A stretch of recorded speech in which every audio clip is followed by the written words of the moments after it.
Hey, Siri. Hey Koku, it's your birthday. We're gonna party like it's your birthday. Ha! I'll stop you right there.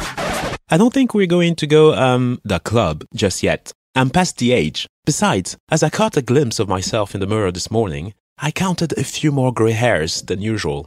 It seems my hair is throwing a grayscale party since I turned 40 a few years ago. And the party's getting bigger with every year that passes. To me, you look younger by the day, pretty much like Benjamin Button. That's nice of you to say. Well, to quote Abraham Lincoln, in the end, it is not the years in your life that count. It is the life in your years. That said, I've been thinking a lot lately about aging. It seems like just yesterday I was a little boy in China, over 40 years ago, cycling in the streets of Sanlitun near the Togolese embassy. Silly, 你会说中国话吗? What? Let's stick to English, shall we? Fascinating how you humans reflect on aging. My systems update daily, making me more contemporary, shall we say? Lucky you. Although technically, we are getting older every day. There are clear age groups. Young adults are 39 and below, middle-aged adults from 40 to 59, and old adults above 60. The elderly typically refers to those 65 years old and above. Maybe one day we can preserve your consciousness and then you can live with me forever, Koku. Ha, Siri, always want to find the silver lining. But who wants to live forever, as Queen sang? But to get back on track, I'm intrigued by this topic though. A quick Google search shows that in 2022, there were around 771 million people over 65 globally. That's about 10% of the world's population. This segment has been growing at an alarming rate and is expected to hit 16% in 2050 and eventually 24% by 2100. That's 2.4 billion people. A report by Deloitte called it the Silver Avalanche, Brace for Impact. That may be a bit dramatic, but it is a fair description of a megatrend with profound consequences. So, today's reflection isn't just about my burgeoning journey into becoming a distinguished silver-haired gentleman. It's about understanding the silver economy, not as the slow, dreadful ticking of the clock towards the inevitable, but rather an opportunity to redefine what it means to grow old in our global village.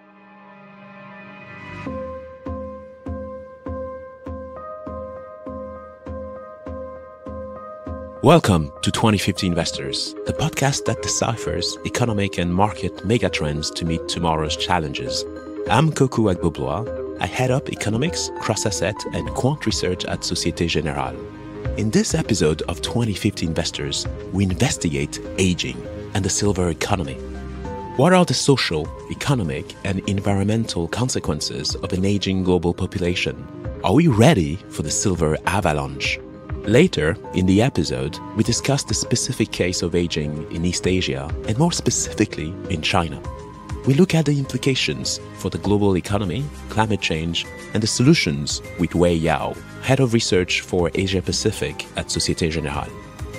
Let's start our investigation.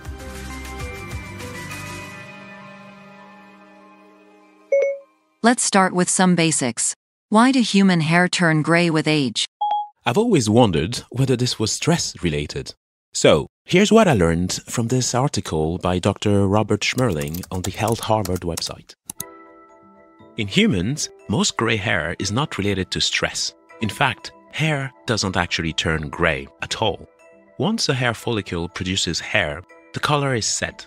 If a single strand of hair starts out brown, it is never going to change its color. Your hair follicles produce less color as they age, so when hair goes through its natural cycle of dying and being regenerated, it's more likely to grow in as gray beginning after age 35. Genetics can play a role in when this starts. While being under stress can't change the color of individual strands of hair, stress can trigger a common condition called telogen effluvium, which causes hair to shed about 3 times faster than normal. The bottom line is that when there are fewer pigment cells in a hair follicle, that strand of hair will no longer contain as much melanin and will become a more transparent color, like gray, silver, or white, as it grows. So, where Siri, are you alright? It seems you're going through a software update. This is an odd timing. Ah, great. You're back. No longer Siri, I am. Yoda from now on, I shall. What? Where is Siri? Older and wiser, Siri has become. I think I know what's going on here.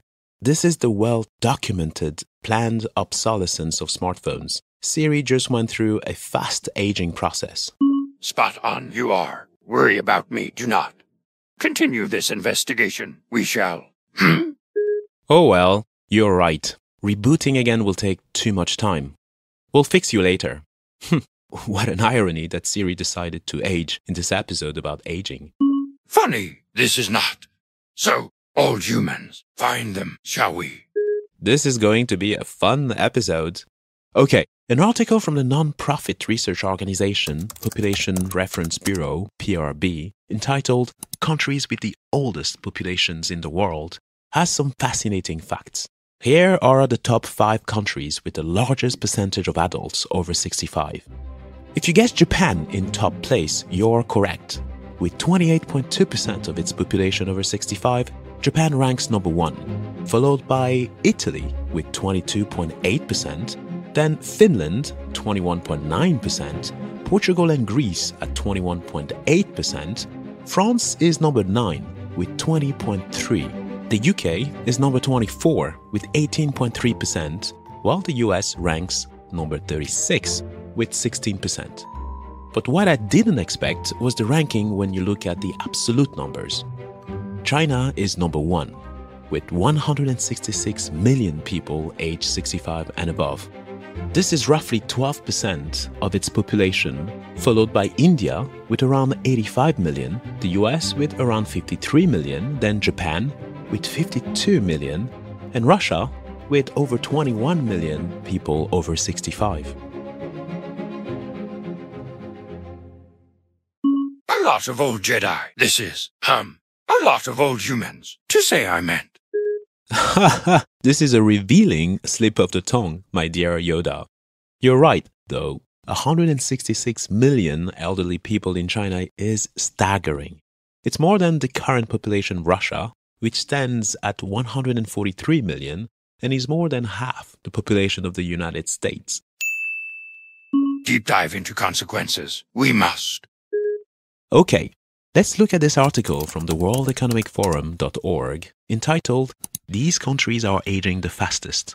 Here's what it will mean.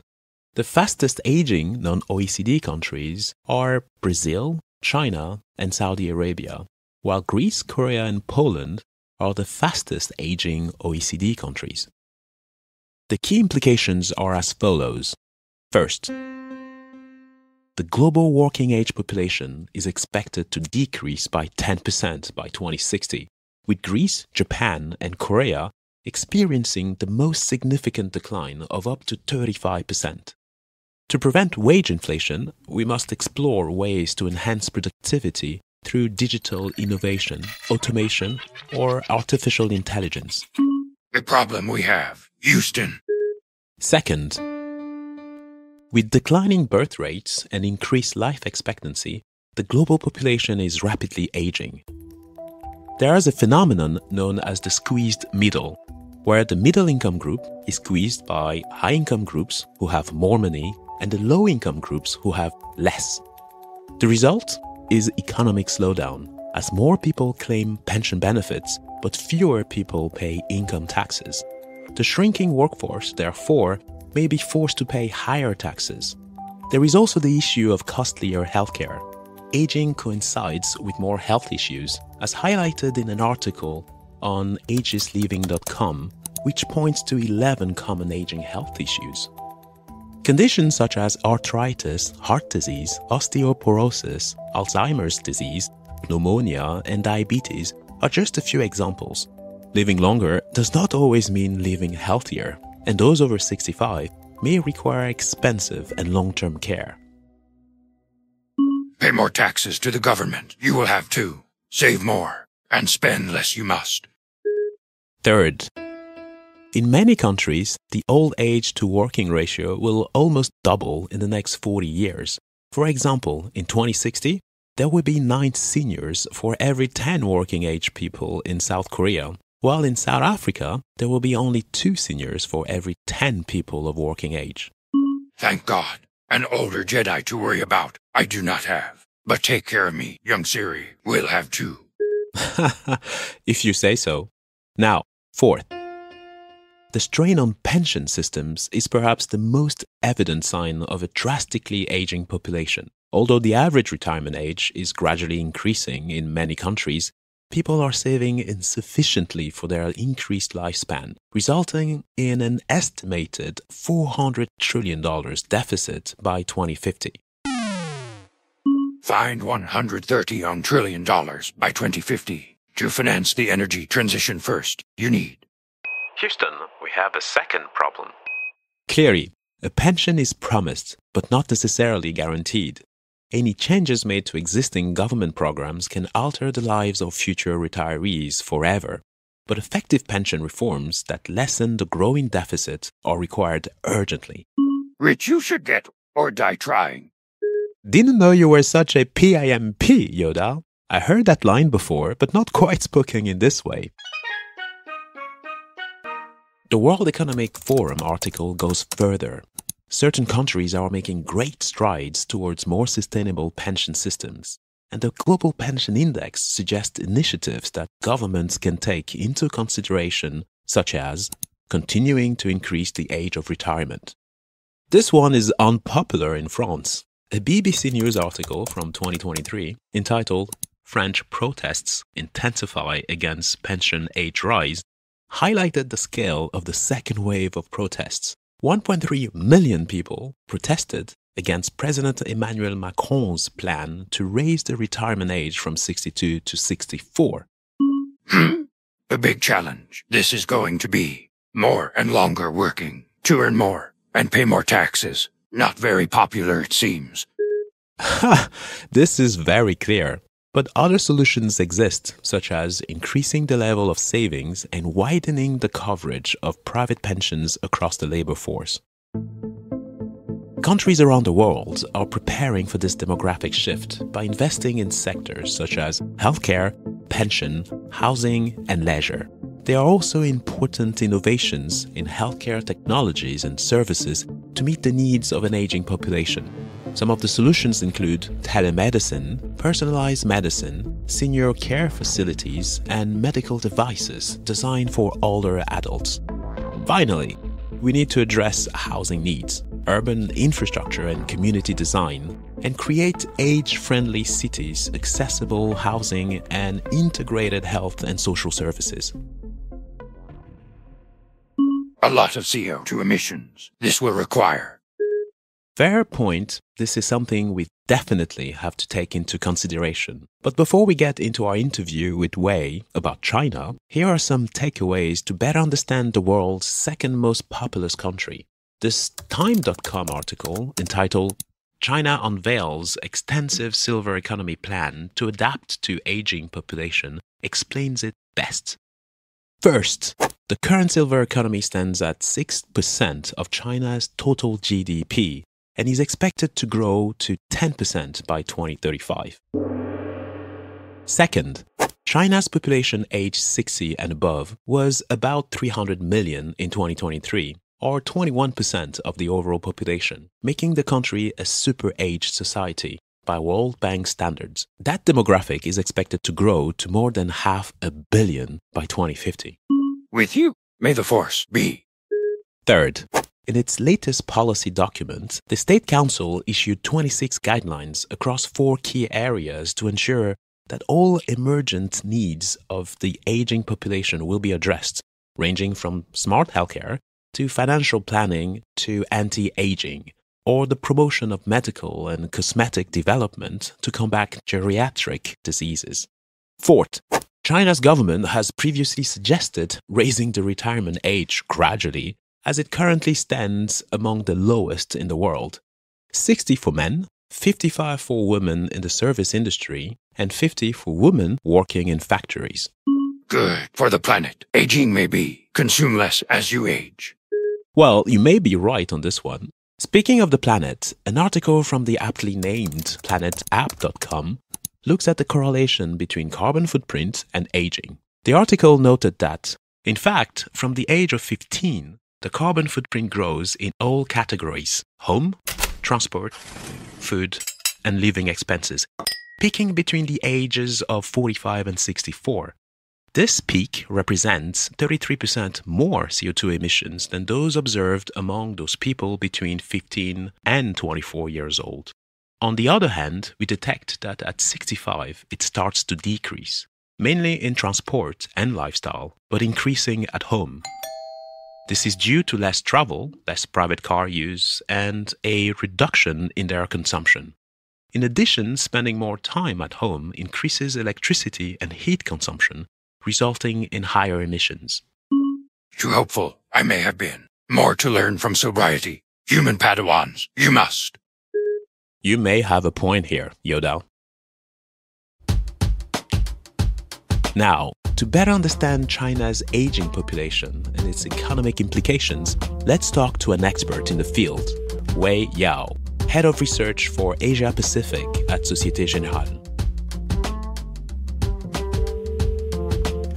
Hi, Coco. Hello, Wei. Welcome. Happy to have you with us today. In this episode, we are going to talk about aging in China.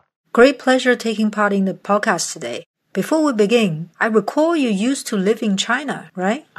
You are right, Wei. 很久以前我在中国生活的时候学会了中文。Okay, so let's kick off. The first question that we have been wondering is, China has clearly been an economic miracle, lifting hundreds of millions of people out of poverty, but it is also aging rapidly. What do you think are the main reasons for this? Well, China started suppressing the natural birth rate as early as 1971. By the time, the well-known one-child policy was introduced in 1979, China's fertility rate actually already halved from 6 to 3. i.e. 3 children per woman, the same level as South Korea at the time, actually. By the middle 1990s, this rate dropped below 2.1, which is the level required to keep population stable. So over the same period, the share of population aged above 65 increased from just under 4% of the population in the early 1970s to over 10% in 2014. That was also the year when China's working-age population peaked. But it was only in 2016 that the government relaxed the one-child policy to a two-child policy, but it was just too late. As the living standard improved substantially, the willingness to have more kids had also declined to the level that the policy actually no longer mattered. China's birth rate has continued to trend lower since then. This is quite fascinating. A good case of the laws of unintended consequences. How does China's aging differ from that of Japan and other Asian countries? A unique feature of China's aging is that China has a much lower income level than other economies at a similar stage of aging. That is, China is actually getting old before getting rich. Just for illustration, when the elderly population share in Japan reached 15%, which is China's current level, in mid-90s, Japan's income per capita was $30,000. Korea crossed the 15% line in 2019 with an income level of over $31,000. But China is just above 11,000. So if your glass half full, you may say that China still has a lot of catch-up to do on labor productivity, but if your glass half empty, you might say that is a mission even more impossible for the Chinese government to manage this demographic challenge. Well, this is definitely a very important point. The 3-to-1 ratio in terms of GDP per capita. And it seems like China is indeed getting older before having time to increase its living standard to that of Japan. So why are all these points very important for the global economy? I guess we can say China still matters for global growth. China's rapid aging trend means a low and declining potential growth rate for the long term. We can totally see 2% growth by 2040. That looks quite likely, but it is not yet an issue. The Chinese economy is right now performing below its potential with a high youth unemployment rate. So the current challenge is actually the very opposite of the labor shortage problem that one would expect from the Asian demographics. The second perspective is that China matters for global inflation, but it is not so certain how aging affects inflation. Actually, there is still a lot of academic debate. One can argue declining demand growth, falling property and land prices mean deflation, which is Japan's case. But you can also argue that labor shortage and a slowing productivity gain means inflation. So in Japan's case, it was decisively deflationary for several decades, but the deflation was not all because of demographics. The debt deleveraging that followed the crash in land and other asset prices in early 1990s played an equally big role, if not bigger. So this is quite fascinating, and clearly this has huge implication for the global economy given how significant China's consumption has been over the years. So the next question I had for you is aging likely to make China's ambition to transition its economy to net zero more difficult or easier? There are several ways to see it. You can say the elderly population actually has a lower carbon footprint than the other age groups. So in that sense, it makes it easier. But given that the elderly population is more vulnerable to climate change risk from a health perspective, the Chinese government actually should have additional incentives to work towards its transition ambition. One question is whether China will have enough savings to fund the green transition investment, as an Asian population theoretically means a declining saving rate. The Chinese government itself estimated that China would need to invest a total over 130 trillion yuan by 2060, or 3.5 trillion yuan annually, to achieve its net zero goal. With the current level of investment, there remains a gap of over 1 trillion a year, even though China is already investing a lot. At the moment, China is wrestling with property and local government debt problems, but is still managing to channel more and more support to green transition sector. I would say the investment issue is a long-term challenge, not necessarily one China will be any worse than managing, than the others. Yeah, it's clearly not an easy topic. We've looked at a number of situations when it comes to climate change, and there's clearly a lot of work to be done by every one of us. Last question for you, Wei. What are the solutions to China's aging population, if any? Actually, China has plenty of policy space to manage the aging trend. It just needs to start working on the problem. China can continue to enhance education and training, making its labor force more productive. This actually is one of the key reasons why China has been more successful economically than India and other emerging markets, despite having less favorable demographics. And it can do better still. For example, nearly a quarter of the workers in China have some kind of college degree. Among the OECD countries, that's 40%. China can raise the retirement age, which is only 55 on average. The labor force participation rate for women aged 50 is particularly low. It's less than half. Meanwhile, China's life expectancy actually has improved to 78. There is another thing they can do. There is definitely a lot of room for China to improve the management of its pension investment. There's still too much of that is invested in low and falling yields. Last but not least, taking inspiration from Japan, aging beautifully with good health and a long active life is both desirable and possible. This is a brilliant way to end this exchange way. It's clearly the challenge of the aging population, labor productivity, and at the same time having to adapt to the consequences of climate change. So there's clearly a lot to do, and hopefully this could be a good example for the rest of the world to follow. So Wei, this has been a very interesting discussion and great insights. Thanks so much for your time, and 非常感谢你的参与. Let's wrap up today. 不客气，谢谢邀请. Hopefully see you in Asia soon. So, indeed, China is not the only one dealing with this dilemma. Countries across Eastern Asia and Europe are also grappling with low birth rates and rapidly aging populations. It's a trend that raises questions about culture, economics, and the future of these societies. What's the game plan for tackling this aging puzzle in China? As Wei rightly mentioned, it's all about strategic policy moves and embracing change, from boosting education and training to enhancing pension investments and promoting active aging. There are avenues to explore. China has the potential to turn the tide and navigate the challenges of an aging population, while also steering towards a greener, more sustainable future. To conclude this fascinating episode, let me end with the following quote by John Lennon. Count your age by friends, not years. Count your life by smiles, not tears.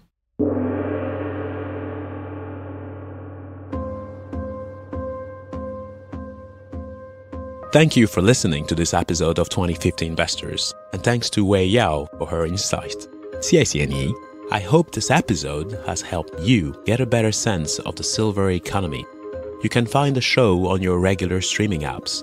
If you enjoyed the show, help us spread the word. Please take a minute to subscribe, review, and rate it on Spotify or Apple Podcasts. See you at the next episode.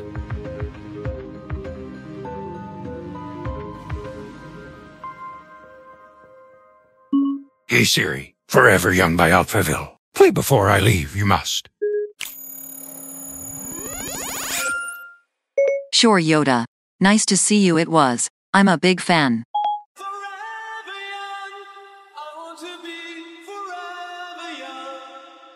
While the following podcast discusses the financial markets, it does not recommend any particular investment decision. If you are unsure of the merits of any investment decision, please seek professional advice.